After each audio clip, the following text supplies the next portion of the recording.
कहते हैं नफरत की शक्ल में जब तेजाब की तपन किसी के जिस्म में उतरती है तो जिस्म के साथ साथ रूह को भी छलनी कर जाती है। खाल के साथ साथ तेजाब का शिकार बनने वाले की आत्मा भी गलने लगती है। तभी तो तेजाब की टीस से बेगुनाहों को बचाने के लिए सुप्रीम कोर्ट ने सख्त कायदे कानून बनाए रखे हैं। 20 साल पहले 14 साल की नाबालिग लड़की के चेहरे पर तेजाब फेंका जाता है। पल भर में ही वो तेजाब लड़की का चेहरा जला देता है। गुनहगार सामने था, बस एक पुलिस कंप्लेंट की ज़रूरत थी। मगर पीड़ित लड़की और उसके परिवार के सामने हालात कुछ ऐसे बन गए कि वो पुलिस के सामने नहीं जाते। और इसी तरह 20 साल बीत जाने के बाद लड़की अचानक रोज़ एक कैफ़े में एक आला पुलिस अफसर से मिलती है और यही शुरू होती है एक नई कहानी। इससे पहले आपने हमारे चैनल को सब्सक्राइब नहीं किया है तो प्लीज़ इस चैनल को सब्सक्राइब करें। ये कहानी है रुकैया की। रुकैया की उम्र करीब 34 साल है। वो आगरा के सोरेज हैंग आउट कैफ़े में काम करती है।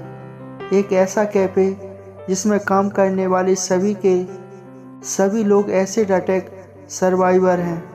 एसिड अटैक सर्वाइवर यानी खुद पर तेजाबी हमले झेलकर भी बच निकलने वाले लोग। तेजाबी हमले की टीस से उबरकर रुकैया अब अपनी ज़िंदगी में आगे तो बढ़ने लगी, लेकिन सच्चाई ये है कि रुकैया के साथ हुई एसिड अटैक के वाक़ये को 20 सालों का लंबा वक्त गुजारने के बावजूद उसे भी इंसाफ का इंतज़ार है। ये और बात है कि अब ये इंतज़ार ख़त्म होने की उम्मीद बांधने लगी है, क्योंकि इंसान आमतौर पर इंसाफ की आस में जिस पुलिस के पास जाता है वही पुलिस अब रुकैया को इंसाफ दिलाने को खुद उसके दरवाजे पर आ खड़ी है।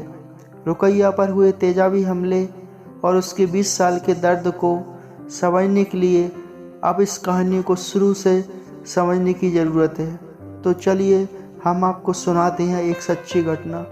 6 दिसंबर 2022, सिरोज कैफ़े, आगरा। यही वो तारीख थी जब आगरा जोन के एडीजी राजीव कृष्ण शहर के सिरोज कैफ़े पहुंचते हैं। वो कैफ़े में कुछ एसिड अटैक सर्वाइवर से बातचीत कर रहे थे, उनके हालचाल ले रहे थे। इसी बीच उन्हें पता चलता है कि कैफ़े में रुकैया, जो एसिड सर्वाइवर होने के बावजूद सालों से इंसाफ की राह तक रही हैं। इन लड़कियों की इन कहानियों ने पुलिस की वर्दी के अंदर छुपे एक संवेदनशील इंसान को मानो झंझोड़ कर रख दिया। एडीजी रामकृष्ण ने फौरन ही आगरा के पुलिस कमिश्नर डॉक्टर प्रीतिदंदर सिंह से बात की और रुकैया, मधु और बाकी लड़कियों को इंसाफ दिलाने का हुक्म दिया। अब पुलिस कमिश्नर ने इन लड़कियों को अपने दफ्तर में बुलाया, उनकी कहानी सुनी और अपने मातहत पुलिस अफसरों को इस सिलसिले में एफआईआर दर्ज करने का हुक्म दिया। रुकैया का जिस दर्द भरी कहानी ने बड़े बड़े और धाकड़ पुलिस अफसरों को भी हिलाकर रख दिया। रुकैया बताती है वो 7 दिसंबर 2002 की बात थी। इस तारीख को भला मैं कैसे भूल सकती हूँ। मेरे चेहरे पर तेजाब डालने वाला और कोई नहीं बल्कि मेरी बड़ी बहन का अपना देवर था, जो मुझसे शादी की जिद पर अड़ा था। उस समय मेरी उम्र 14 साल की थी। मैं नाबालिग थी, पढ़ना चाहती थी। घर वाले भी मेरी शादी नहीं करना चाहते थे और ना ही मैं इस शादी के लिए तैयार थी। उस रोज़ मैं अपनी माँ के साथ दीदी के ससुराल अलीगढ़ गई थी। उस समय दीदी का मिसकैरेज हुआ था, इसलिए हम दोनों उनकी मदद के लिए गए थे। उसी समय मेरे जीजा के छोटे भाई ने मुझे शादी का प्रस्ताव दिया।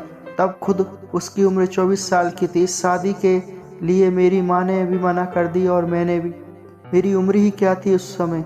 वो कहती है बस यही बात उस शख्स को इतनी नागवार गुजरी कि उससे मेरी ज़िंदगी ही खराब कर दी। तब हल्का सा अंधेरा छाया था। मैं घर के आंगन में चारपाई के पास थी। उसी समय अचानक मेरे चेहरे पर कुछ फेंका, जिससे मेरा पूरा चेहरा बुरी तरह जलने लगा। शुरू में मुझे लगा कि मेरे चेहरे पर गर्म चाय फेंक दी है, लेकिन जल्द ही जलन की जिद ने मुझे इस बात का एहसास दिला दिया कि ये हमला तेजाब का है। रुकैया बताती है कि इस वारदात के बाद उसे अस्पताल में भर्ती करवाया गया, जहां उसकी हालत लगातार खराब हो रही थी। उसे काफ़ी दर्द हो रहा था। एक दिन बाद उसे अलीगढ़ से आगरा लाया गया, जहां अस्पताल में करीब 1 महीने तक उसका इलाज चलता रहा। इस दौरान पुलिस से शिकायत करने का भी आई। खुद रुकैया उसकी मां चाहती कि गुनहगार को सज़ा मिले, पुलिस उस पर एक्शन ले, लेकिन तब उसकी दीदी के ससुराल वालों ने साफ कर दिया कि अगर वो पुलिस के पास गई तो फिर अपनी बड़ी बहन को भी ससुराल से हमेशा हमेशा के लिए लेकर चले जाएं। बस यही रुकैया की ज़िंदगी का अफसोसनाक मुकाम साबित हुआ। रुकैया बताती है कि उस समय दीदी के 2 बच्चे थे। उसके ससुराल वाले इस फरमान से वो डर गई। उसके पिता पहले ही दुनिया से जा चुके थे और तब उन्होंने सोचा कि अब किसी तरह से चेहरे का इलाज कराया जाए और इस हादसे को भूलने की कोशिश की जाए, क्योंकि अगर उन्होंने पुलिस केस किया तो बहन की ज़िंदगी भी बर्बाद हो जाएगी। उसकी ज़िंदगी तो काफ़ी हद तक बर्बाद ही हो रही है।